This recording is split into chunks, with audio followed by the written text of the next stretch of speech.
أعوذ بالله من الشيطان الرجيم. بسم الله الرحمن الرحيم.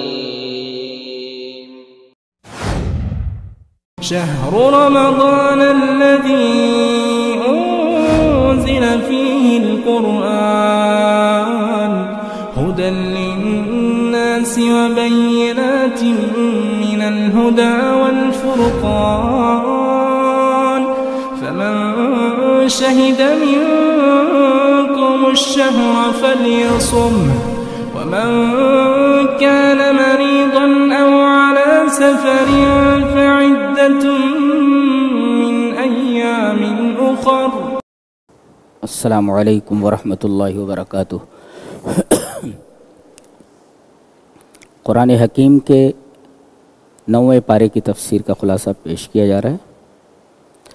حضرت شعیب علیہ السلام کا قصہ چل رہا ہے. آپ کو معلوم ہے کہ حضرت شعیب علیہ السلام کی قوم ایک تو شرک میں مبتلا تھی، یہ تو ان کی روحانی بیماری تھی. ایک سماجی اور سوشل ایول جس کو کہتے ہیں، سوشل ایول، ایک سماجی بیماری ان کے اندر موجود تھی. کیا کہ پیسہ پورا لیتے تھے، تول کم دیتے تھے، یعنی ڈنڈی مارتے تھے، جس کو عربی میں تطفیف کہتے ہیں. اور اس کے نام سے ایک پوری سورہ ہے ڈنڈی مارنے والوں کے نام سے، سورہ تطفیف یا سورہ مطففین. حضرت شعیب علیہ السلام نے کہا کہ میں بھی پیسے والا ہوں، لیکن میں تو یہ کام نہیں کرتا. اللہ کا دیا تمہارے پاس سب کچھ ہے، پھر ایسا کیوں کرتے ہو؟ پیسہ پورا لیتے ہو اور تول کم دیتے ہو. کہا کہ یہ تیری نماز یہ تجھے حکم دیتی ہے ہم کو ایسا بولنے کی؟ ہم آزاد ہیں، ہمارے یہ پرسنل میٹر ہے، ہم جو چاہیں کریں.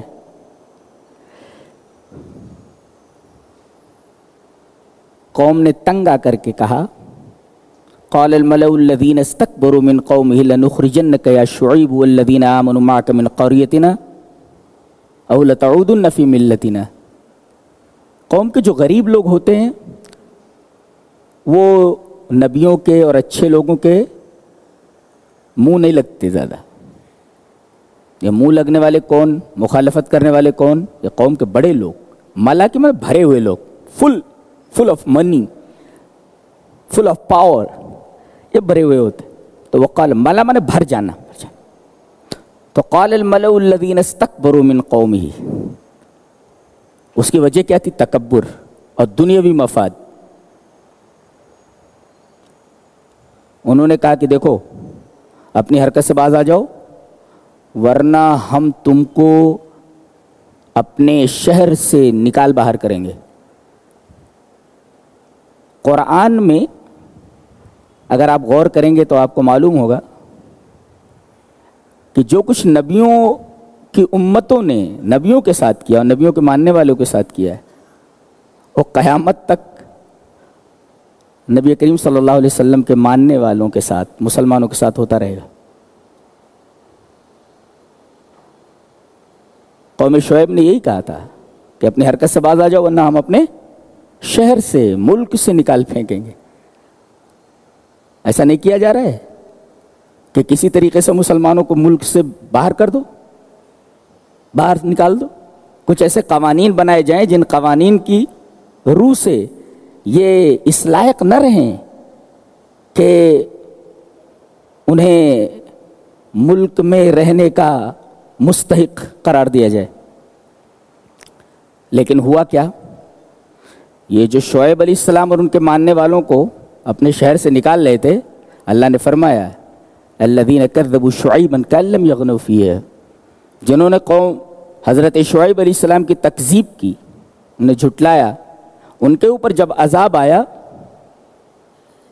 تو عذاب اس طریقے کا تھا گویا وہ وہاں رہ ہی نہیں رہے تھے، وہاں کوئی آدمی رہتا ہی نہیں تھا. یعنی they are eradicated from the face of the earth like an erroneous word. ہستی سے ان کو ایرونیس ورڈ، حرف غلط کی طرح مٹا دیا گیا. ایسا لگتا تھا جیسے وہ یہاں بستے ہی نہیں تھے. تو جو مسلمانوں کو اور ان کے نبی کو اپنے شہر سے نکالنے والے تھے، اللہ تعالی نے ان کو دنیا ہی سے نکال دیا. انہوں نے کیا کہا تھا؟ ہم تم کو اپنے شہر سے نکال دیں گے. اللہ نے فرمایا تم کو ہم اس دنیا سے نکال دیتے ہیں. الذین کذبوا شعیبا کأن لم یغنوا فیہا، اس طرح مٹا دیا گویا کہ وہ تھے ہی نہیں، وہاں رہ ہی نہیں رہے تھے. تو ظالموں کو اپنی حرکتوں سے باز آ جانا چاہیے.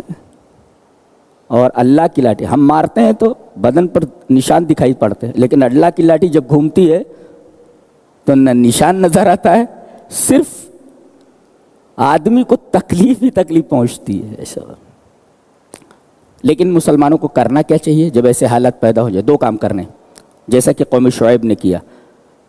علی اللہ توکلنا، ہم نے اللہ پر توکل کیا اور کہنے لگے ربنا افتح بیننا و بین قومنا بالحق وانت خیر الفاتحین.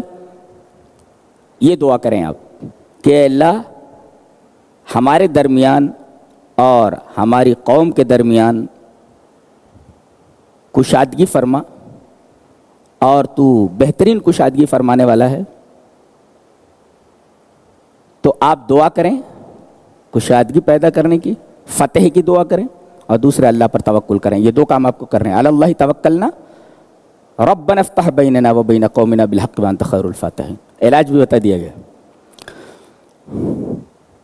ایک بڑی پیاری بات کہی جا رہی ہے کہ ہر نبی کے دور میں ان کی قوموں کے اوپر دو طریقے کی مصیبتیں آئی ہیں.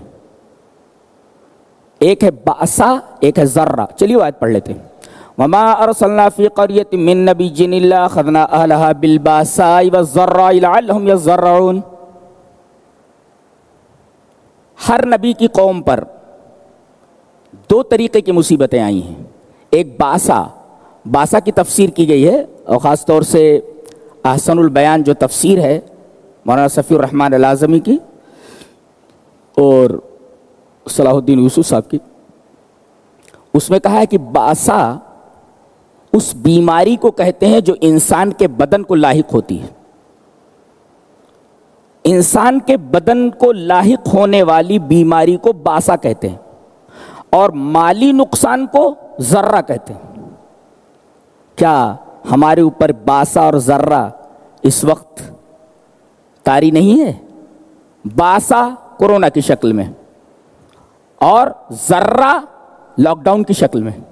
لاک ڈاؤن سے مالی نقصان ہو رہا ہے اور باسا سے جسمانی نقصان ہو رہا ہے. تو گویا کہ قرآن حکیم میں اس کا بھی تذکرہ ہے، کورونا کا بھی، اور قرآن حکیم میں لاک ڈاؤن کا بھی تذکرہ ہے کہ یہ تو تمام نبیوں کی امتوں کے اوپر حالات آئے ہیں کہ باسا اور ذرہ سے ان کو دو چار ہونا پڑا. باسا اس بیماری کو کہتے ہیں جو انسان کے بدن کو لائق، کورونا، اور مالی نقصان جیسے لاک ڈاؤن. لاک ڈاؤن میں آپ دکان نہیں کھول سکتے، فریلی آپ کوئی تجارت نہیں کر سکتے. علاج کیا ہے؟ ہم طرح طرح کے علاج ڈھونڈ رہے ہیں. قرآن حکیم نے علاج بتایا ہے لعلہم یضرعون. یہ اللہ کے سامنے گڑ گڑا کر دعا کیوں نہیں مانگتے؟ دیکھیں بیماری بھی بتا دی گئی اور علاج بھی بتا دیا گیا. بیماریاں کیسی ہوں گی بتایا گیا، بدنی بیماری اور مالی بیماری. علاج لعلہم یضرعون. پوری آیت کریمہ دیکھو، بار بار اس کا ترجمہ دیکھو آپ کھول کر کے. وما ارسلنا فی قریۃ من نبی الا اخذنا اہلها بالباساء، کورونا، والضراء، لاک ڈاؤن جس کے نتیجے میں مالی نقصان، لعلہم یضرعون، تاکہ وہ تضرع کریں، تاکہ وہ گڑ گڑائیں اللہ کے سامنے، روئیں پلٹیں. اللہ. اور اللہ کا یہ قانون ہے کہ کسی قوم کو جب برباد کرنا ہوتا ہے تو پہلے اس کے اوپر کوئی عذاب نازل کرتا ہے. عذاب نازل ہونے کے بعد وہ لوگ کہتے ہیں کہ یہ تو ہمارے آبا و اجداد کے اوپر بھی ایسے حالات آئے ہیں. یعنی عذاب سے وہ لوگ اللہ کی طرف رجوع نہیں کرتے. تو پھر اللہ کیا کرتا ہے؟ اس عذاب کو ہٹا دیتا ہے، خوشحالی میں مبتلا کر دیتا ہے. دیکھو نہیں مانے تو عذاب کو ہٹا دیا، پھر خوشحالی میں مبتلا کر دیا. کہنے لگے دیکھو ہم نہ کہتے تھے کہ پریشانی بھی آتی ہے اس کے بعد آسانی بھی آتی تھی، ہمارے آبا و اجداد بھی اسی طریقے کے حالات سے گزر چکے ہیں. ثم بدلنا مکان السیئۃ الحسنۃ حتی عفوا وقالوا قد مس آباءنا الضراء والسراء فاخذناهم بغتۃ. یعنی اللہ عذاب نازل کرنے کے بعد جب دیکھتا ہے یہ لوگ سدھر رہے ہیں تو ان کو خوشحالی میں مبتلا کر دیتا ہے. تو سمجھتے ہیں یار یہ خوشحالی اور یہ پریشانی یہ سب یہ زمانے کے انقلابات ہیں زمانے کے. لیکن نہیں سمجھتے کہ یہ جو خوشی آئی ہے، یہ جو خوشحالی آئی ہے، یہ در حقیقت پیش خیمہ اور مقدمہ ہے تباہی کا. فاخذناہم بغتۃ، اچانک ان کو ہم پکڑ لیتے ہیں اور تباہ و برباد کر دیتے ہیں. عذاب کیسے آتا ہے، کب آتا ہے؟ فرمایا گیا افامن اہل القرآن یاتیہم باسنا بیاتا وہم نائمون او امن اہل القرآن یاتیہم باسنا ضحا وہم یلعبون. آدمی سویا ہوا ہوتا ہے تب اللہ کا عذاب آتا ہے، یا آدمی کھیل میں مبتلا ہوتا ہے، کھیل میں مشغول ہوتا ہے تب عذاب آتا ہے. اور آپ کو معلوم ہے کہ نیند بھی غفلت ہے اور کھیل بھی غفلت ہے. فرق یہ ہے کہ نیند یہ حسی غفلت ہے اور کھیل میں مشغول ہونا یہ معنوی غفلت ہے. آدمی جب سو جاتا ہے تو حس جو ہوتی ہے وہ سو جاتی ہے، اس کو کہتے ہیں نوم، نیند. حس سو جاتی ہے، آدمی کچھ محسوس نہیں ہوتا. اور کھیل میں آدمی کی حس بیدار ہوتی ہے، مگر وہ اتنا منہمک ہوتا ہے کھیل میں کہ اسے گرد و پیش کے حالات کا کچھ علم ہی نہیں ہوتا، گویا اس صورت میں بھی وہ غافل ہے. وہ تو نوم میں، نیند میں حسی غفلت ہوتی ہے، اور کھیل میں مشغولیت کے وقت یہ معنوی غفلت ہوتی ہے. اور غفلت کے وقت جب اللہ کا عذاب آتا ہے تو آدمی کو سنبھلنے کا موقع نہیں ملتا، ڈائریکٹ پکڑ لیا جاتا ہے، کوئی بچتا نہیں. اس کے بعد فرمایا گیا کہ اگر برکتیں چاہیے تو ایک طریقہ ہے وَلَوْ أَنَّ أَهْلَ الْقُرَىٰ آمَنُوا وَاتَّقَوْا لَفَتَحْنَا عَلَيْهِمْ بَرَكَاتٍ مِّنَ السَّمَاءِ وَالْأَرْضِ. اگر یہ بستی والے، یہ شہر والے ایمان اور تقوی اختیار کرتے تو ہم ان کے اوپر آسمان سے اور زمین سے برکتوں کے دروازے کھول دیتے. ایک نکتہ یہ ملا کہ اصل چیز پیسہ نہیں ہے، اصل چیز پیسوں میں برکت ہے. کروڑوں آدمی کے پاس ہوں لیکن ڈاکٹر یہ بول دے تمہیں یہ نہیں کھانا ہے، تمہیں وہ نہیں کھانا ہے، تمہیں وہ نہیں کھانا ہے. بعض لوگوں کے بارے میں تو ڈاکٹر یہ کنسلٹ کرتا ہے کہ تم سبزی تک نہیں کھا سکتے، بلکہ سبزی کو ابالو اور اس کا جوس بناؤ، وہ جوس پیتے رہو. تجوری پیسوں سے بھری ہوئی ہے لیکن نعمتیں اللہ تبارک تعالیٰ نے چھین لی، کھا نہیں سکتا آدمی.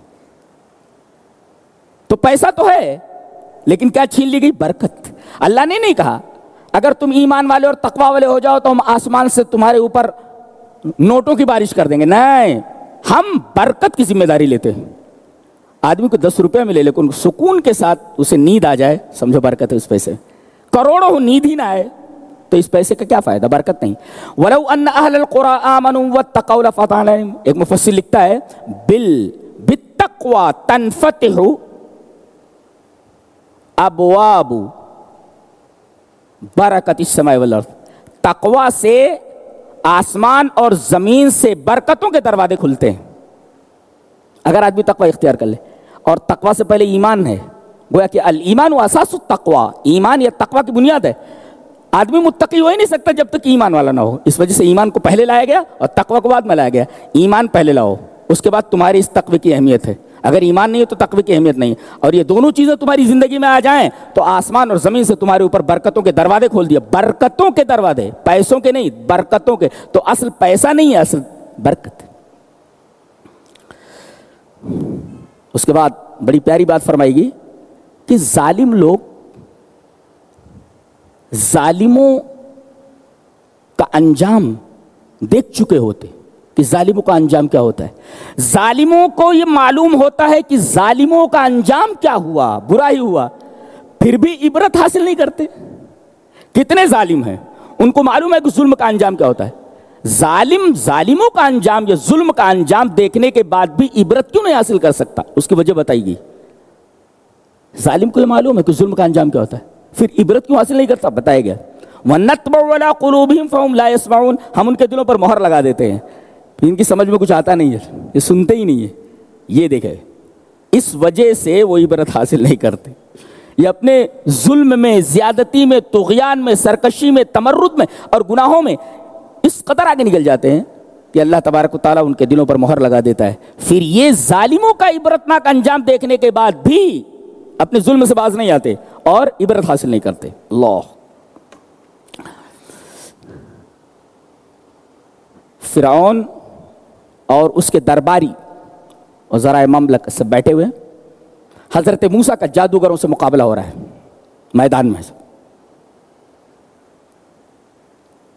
تو قال الملأ من قوم فرعون، فرعون کی حکومت کے بڑے لوگ، جانتے ہیں ایک ہوتی حکومت اور ایک ہوتے ہیں حکومت کو پیسہ دینے والے بڑے لوگ جو حکومت کو سنبھالتے ہیں. دیکھو قرآن کیا کہ بولو ہر چیز موجود ہے. آپ دیکھیے اب قال الملأ من قوم فرعون، تو فرعون کی تو حکومت ہے. یہ ملا کون ہے؟ یہ فل آف منی، یہی حکومت چلاتے ہیں. یہ جیسا چاہتے حکومت ویسے چلتی ہے. اے قرآن حکیم بولتا ہے کیا کتاب ہے، سبحان اللہ. ایسا معلوم ہو رہا ہے جیسے ہر دور کے لیے ہو. قال الملأ من قوم فرعون، ایک ہے فرعون کی حکومت، دوسرے یہ لوگ جن کے پاس پیسے ہیں جو حکومت چلاتے ہیں. کہنے لگے ان ھذا لساحر علیم، ارے یہ موسیٰ تو بہت بڑا جادوگر ہے. جانتے ہو اس کا کیا ارادہ ہے؟ یرید ان یخرجکم من ارضکم، یہ تم کو تمہاری زمین سے نکالنے والا ہے. اس کا ارادہ یہ ہے کہ تم کو تمہاری زمین سے نکال دے. آج نسیمانند جیسے لوگ کیا بول رہے ہیں کہ ہم اسلام کو دنیا سے نکالنے کا بیڑا اٹھائے ہوئے ہیں. لیجئے جناب، لیجئے، اسلام کو دنیا سے مٹانے کا بیڑا اٹھائے ہوئے ہیں ہم. کیوں؟ اس لیے کہ مسلمان آتنکوادی ہیں. یرید ان یخرجکم من ارضکم، یہ زیادہ ہو جائیں گے نا تو تم کو کاٹ ڈالیں گے، مار ڈالیں گے. یہ ایسا بولتے ہیں. ایک مفسر لکھتا ہے اتہام المصلح بالمؤامرہ علی البلد، یہ ملک کے خلاف سازش کی تہمت لگاتے ہیں اچھے لوگوں کے اوپر، مصلحین کے اوپر. کیوں؟ ہی الاسطوانہ التی یکررھا الطغاة دائما، یہ وہ کیسٹ ہے، اسطوانہ مینس کیسٹ، یہ وہ کیسٹ ہے جو ظالم لوگ ہمیشہ بجاتے رہتے ہیں. اللہ اکبر. ہی الاسطوانہ التی یکررھا دائما الطغاة، ظالم لوگ یہ کیسٹ بجاتے رہتے. اسطوانہ مین کیسٹ، یہ کیسٹ بجاتے رہتے. کیا؟ ارے ان کو نکال باہر کرو ورنہ یہ غالب آ گئے تو مار ڈالیں گے. اللہ اکبر. مسلحین کے اوپر ہمیشہ یہ تہمت لگائی گئی کہ آتنکوادی ہیں، یہ دہشت گرد ہیں. یہ قرآن حکیم بولتا ہے. اس کے بعد فرمایا گیا وقال الملأ من قوم فرعون اتذر موسى وقومه ليفسدوا في الارض ويذرك والهتك قال سنقتل ابناءهم ونستحيي نساءهم وإنا فوقهم قاهرون. فرعون کے ملک کے، فرعون کی حکومت کے یہ بڑے لوگ پھر فرعون کو ابھار رہے کہ یہ جو موسیٰ ہیں اور ان کے ساتھ جو اسرائیلی لوگ ہیں، یہ جانتے ہو کیا کرنا چاہ رہے؟ وقال الملأ من قوم فرعون تذر موسیٰ وقومه ليفسدوا، ارے ان کو چھوڑ دو گے؟ ڈالو ان کو، مار ڈالو. ارے یہ زمین میں فساد کرنے والے ہیں، یہ آتنکوادی ہیں. یہ ليفسدوا في الارض وَيَذَرَكَ وَآلِهَتَكَ، ارے تیرے معبود بھی خطرے میں ہے، تو بھی خطرے میں. تو کہنے لگا سَنُقَتِّلُ أَبْنَاءَهُمْ، نوجوانوں کو قتل کر دیں گے ہم، وَنَسْتَحْيِي نِسَاءَهُمْ، اور عورتوں کا ریپ کریں گے. یہ دو کام ہم کریں گے. کیا؟ نوجوانوں کو قتل کر دیں گے اور عورتوں کو اپنے حرم میں داخل کر لیں گے لا کر کے. وَإِنَّا فَوْقَهُمْ قَاهِرُونَ، اس لیے کہ ہم ان کے اوپر غالب ہیں، ستہ ہمارے ہاتھ میں، اقتدار ہمارے ہاتھ میں. اللہ کیسی کتاب ہے، سبحان اللہ وبحمدہ سبحان اللہ العظیم. اسی کتاب سے ہم لوگ دور ہیں، اسی وجہ سے لاج جوتے کھا رہے ہیں. کتاب کو پڑھنا، سارا علاج اسی کتاب میں ہے. جو کچھ بنی اسرائیل کے اوپر گزر چکا وہ ہمارے اوپر ہونے والا ہے، وہ تو حدیث موجود ہے. اور جو علاج ان کے لیے تجویز کیا گیا تھا وہ علاج ہمارے لیے بھی ہے. لیکن ہم تو قرآن پڑھتے نہیں، شیطان نے ہم کو دور رکھا ہے قرآن حکیم سے.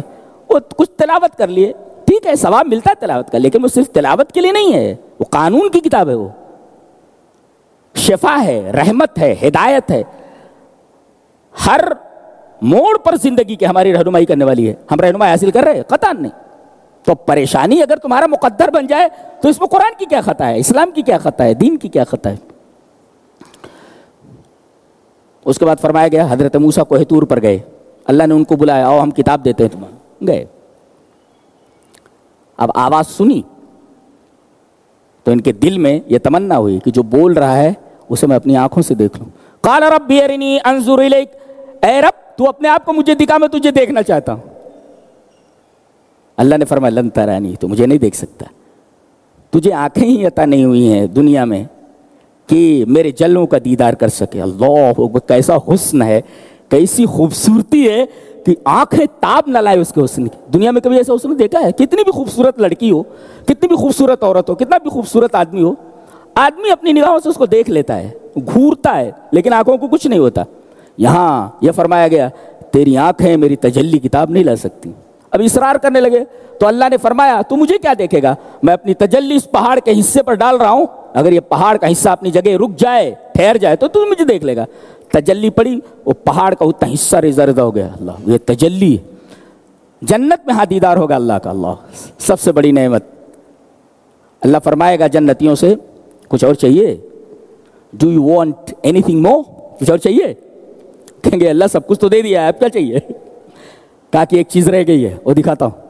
فیکشف الحجاب، پردہ ہٹا دے گا، پردہ ہٹا دے گا، اور جب وہ اللہ کا دیدار کریں گے تو جنت کی ساری نعمتیں ہیچ ہو جائیں گی۔ اتنا حسین، اتنا جمیل،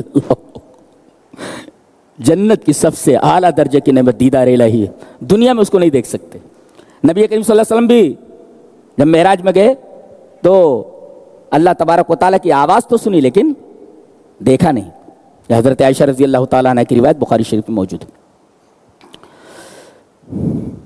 اس کے بعد ایک بستی والوں کا واقعہ بیان کیا جا رہا ہے، قریہ۔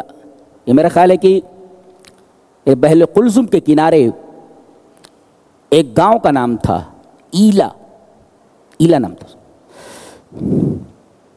اب چونکہ وہ دریا کے کنارے رہتے تھے لہذا ان کی معیشت کا پورا دار و مدار مچھلیوں کی شکار پر تھا، مچھلیاں پکڑتے، بیچتے، پیسہ کماتے، مستی اور موج میں رہتے۔ ان کے پاس ہادی بھیجے گئے کہ اللہ نے تمہیں بہت نوازا ہے، لہذا ایسا کرو کہ ہفتے میں ایک دن، سنیچر کا دن، سبت کا دن، وہ اللہ کی عبادت کے لیے مخصوص کر دو، اس میں شکار مت کرو مچھلیوں کا۔ تو ٹھیک ہے۔ اب جب 6 دن یہ دریا کے کنارے جاتے تو مچھلیاں اس طرح سمندر سے غائب ہو جاتی جیسے گدھے کے سر سے سینگ غائب ہو جاتی، کہیں دکھائی نہیں دیتی۔ اور سنیچر کے دن یہ جب ادھر جاتے جس دن شکار ممنوع تھا تو دیکھتے کہ مچھلیاں ساحل کے اوپر بس بڑی بڑی مچھلیاں تڑپ رہی ہیں اور کود رہی ہیں۔ اب ان کے منہ میں پانی بھرا تھا، انہوں نے کیا کیا، پہلے ہیلے نکالے، دریا کا پانی کھود کر کے نہر بنا کر کے اور گڈھے جو ہے بنا دیے۔ اب وہ نالے بنا کر کے انہوں نے گڈھے بنا دیے تو نالوں میں سے مچھلیاں چن کر کے گڈھوں میں آ جاتی۔ یہ سنیچر کے دن مچھلی نہیں پکڑتے، ان کے واپس جانے کا، گڈھوں میں آ جانے کے بعد نالے سے نکلنے کا راستہ بند کر دیتے اور اتوار کے دن مچھلی پکڑتے۔ اب یہ ڈائریکٹ سنیچر کے دن ہی شکار کرنا تھا نا، یہ تو ہیلا تھا بھائی، راستہ آپ نے بند کر دیا ورنہ مچھلیاں نکل جاتی۔ اس میں 3 گروہ ہو گئے، ایک تو اسد نافرمانی کرنے والے، ایک نہت روکنے والے، اور ایک سکت خاموش ہو جانے والے۔ اللہ کا عذاب جب آیا تو یہ سب بندر بنا دیے گئے۔ یہ نیک لوگ جب نکلے تو دیکھا کہ آج یہ لوگ جال وال لے کر کے نکل نہیں رہے، کیا بات ہے، دروازے تو بند ہیں۔ جب دروازے توڑ کر کھولے گئے تو سب بندر نکل رہے ہیں، پوری قوم کو بندر بنا دیا گیا، 3 دن کے اندر سب مر گئے، پوری قوم کو بندر بنا دیا گیا، ذلیل بندر، اس لیے کہ انہوں نے اللہ کے قانون کے ساتھ کھلواڑ کیا تھا، اللہ کے قانون کا چہرہ بگاڑا تھا، ان کا چہرہ بگاڑ دیا گیا۔ گویا کہ ہیلا نکالنا اور ہیلے سے کسی حرام چیز کو حلال کرنا یہ اللہ کے قانون کو مسخ کرنے کے مرادف ہے۔ جو اللہ کے قانون کا چہرہ بگاڑ دے اللہ اس کے چہرے کو بگاڑ دیتا ہے۔ بندر بنا دیے گئے سب کے سب۔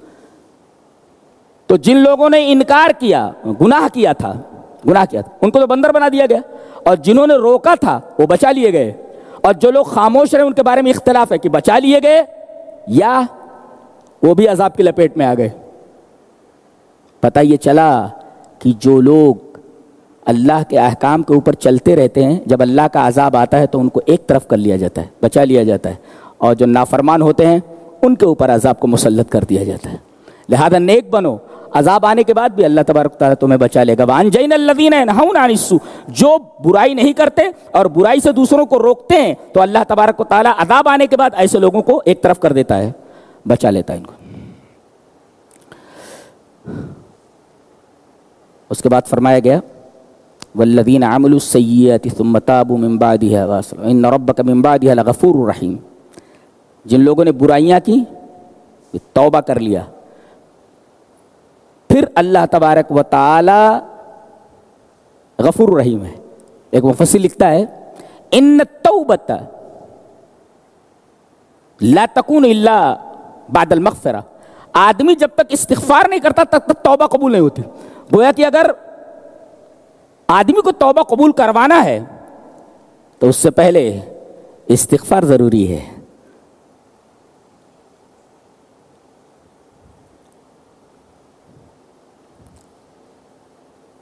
اس کے بعد فرمایا گیا کہ کسی کو ہم نے آیت دی، کتاب دی، قرآن دیا، دین دیا، ایمان دیا، اب وہ کیا کرتا ہے؟ اپنے دین کو، اپنے ایمان کو، کتاب کو داؤں پر لگا کر کے دنیا خرید لیتا ہے۔ ایسے آدمی کا انجام کیا ہے بتایا گیا۔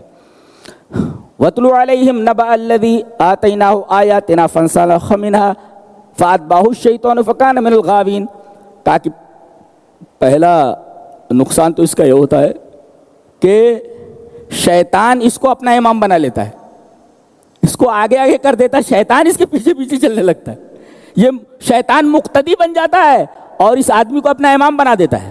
عجیب بات، فاتباؤ شیطان اس کے پیچھے پیچھے چلتا ہے اور یہ بندہ شیطان کا امام بن جاتا ہے۔ یہ عجیب بات۔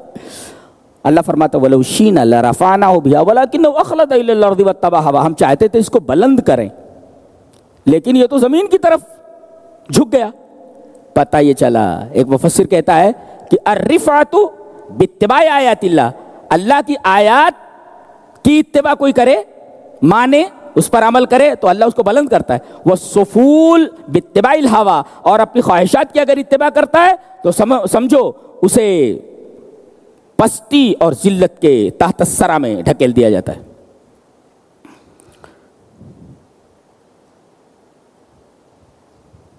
اس کے بعد فرمایا گیا وَإِذَا قُرِئَ الْقُرْآنُ فَاسْتَمِعُوا لَهُ وَأَنصِتُوا لَعَلَّكُمْ تُرْحَمُونَ، جب قرآن پڑھا جائے تو خاموشی سے سنو، کان لگا کر غور سے، اور چپ رہو شاید کہ تم پر رحم کیا جائے۔ ایک مفسر لکھتا ہے جب قرآن پڑھا جائے اس کے سننے اور خاموش رہ کر سننے پر اللہ تبارک و تعالیٰ نے اپنی رحمت کا وعدہ کیا ہے، تو جو قرآن کو پڑھتا ہے اور جو قرآن کے اوپر غور کرتا ہے اس کا مقام کیا ہوگا؟ جب قرآن کو خاموش رہ کر سننے میں اتنا بڑا ثواب ہے کہ اللہ تبارک و تعالیٰ کی رحمت اس کے اوپر ہوتی ہے، تو جو قرآن کو پڑھتا ہے، قرآن کے اوپر غور کرتا ہے، اس کے اوپر اللہ کا کتنا رحم ہوتا ہے، اندازہ لگائیے۔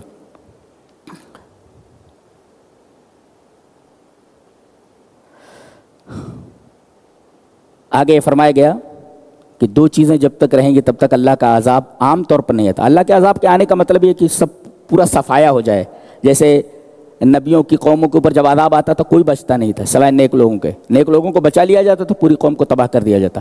ایسا عذاب اس امت کے اوپر نہیں آئے گا۔ اللہ تبارک و تعالیٰ نے اپنے نبی کو یہ بات بتا دی ہے کہ پچھلے قوموں کی طرح تمہاری پوری کی پوری امت ایک ساتھ تباہ نہیں ہو سکتی۔ یہ تو دو چیزیں اگر تمہارے اندر ہیں تو تمہارے اوپر عذاب نہیں آئے گا۔ وَمَا كَانَ اللَّهُ لِيُعَذِّبَهُمْ وَأَنْتَ فِيهِمْ وَمَا كَانَ اللَّهُ مُعَذِّبَهُمْ وَهُمْ يَسْتَغْفِرُونَ۔ اللہ کو کیا پڑی ہے کہ تم کو عذاب دے اگر آپ ان کے درمیان ہیں، یعنی نبی جب تک اپنی امت کے درمیان رہتا ہے اس کے اوپر ویسا عذاب نہیں آتا کہ پوری قوم تباہ ہو جائے۔ چلو ہمارے درمیان نبی نہیں ہے، آج کیا ہے؟ آج آپ کی احادیث ہے، آپ کی سنت، آپ کی سنتوں اور آپ کی احادیث کو اگر کوئی مضبوطی سے پکڑتا ہے تو اس کے اوپر عذاب نہیں آئے گا۔ وَمَا كَانَ اللَّهُ مُعَذِّبَهُمْ وَهُمْ يَسْتَغْفِرُونَ، اور جب تک قوم استغفار کرتی رہتی ہے، اللہ سے اپنے گناہوں کی معافی مانگتی رہتی ہے، تب تک اس کے اوپر عذاب نہیں آتا۔ تو عذاب سے بچنا ہے تو دو چیزیں، ایک تو رسول کی احادیث اور اس کی سنت کو، کتاب کو مضبوطی سے پکڑ لو، اور دوسرے استغفار کرتے رہو، اللہ تبارک و تعالیٰ سے اپنے گناہوں کی معافی مانگتے رہو۔ آخر میں فرمایا گیا قل للذین کفروا ان ینتہوا یغفر لہم ما قد سلف، آپ کافروں سے کہہ دیجئے قل للذین کفروا، اگر یہ باز آ جائیں اپنی حرکتوں سے تو اللہ تبارک و تعالیٰ ان کے پچھلے گناہوں کو معاف کر دے گا۔ مفسر لکھتا ہے کہ اللہ کافروں سے یہ کہہ رہا ہے کہ اپنی اس حرکت سے اگر باز آ جائیں، اپنی بدماشی سے باز آ جائیں تو میں ان سب کے گناہ معاف کر دوں گا۔ تو بتاؤ ایک موحد اگر رب تعالیٰ کی بارگاہ میں اپنے گناہوں کی معافی کے لیے دعا کرے تو اللہ تبارک تعالیٰ کیا اسے معاف نہیں کرے گا؟ یہ تھا 9ویں پارے کا ایک مختصر خلاصہ۔ اللہ ہمیں نیک عمل اور اچھی سمجھ کی توفیق عطا فرمائے۔ وآخر دعوانا الحمدللہ رب العالمین۔